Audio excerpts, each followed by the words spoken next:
नमस्कार. माझं नाव राजन मुकादम डोंबिवली.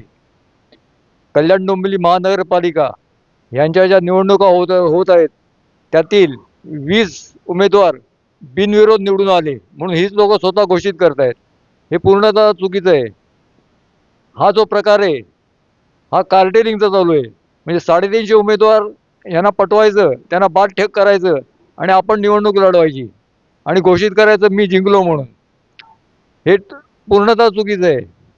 निवडणूक आयोग जेव्हा घोषित करतो उमेदवार जिंकला म्हणून, तेव्हा ते जिंकणं होतं.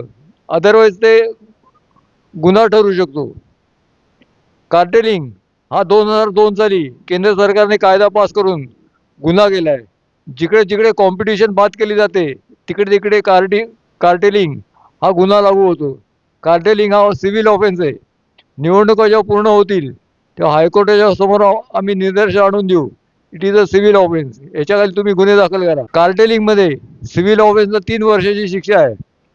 आता या शिक्षेमध्ये सगळे जबाबदार आहेत. मेन मूळ सांगायचं म्हणजे असं आहे, जे कायदा बनवतात तेच या कार्टेलिंगमध्ये उतरलेले आहेत.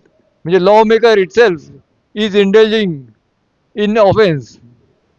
जर या कुंपणाने शेत काढलं तर काय होईल, तोच प्रकार इकडे चालू आहे. पश्चिम बंगालमध्ये लवकरच विधानसभेच्या निवडणुका होणार आहे.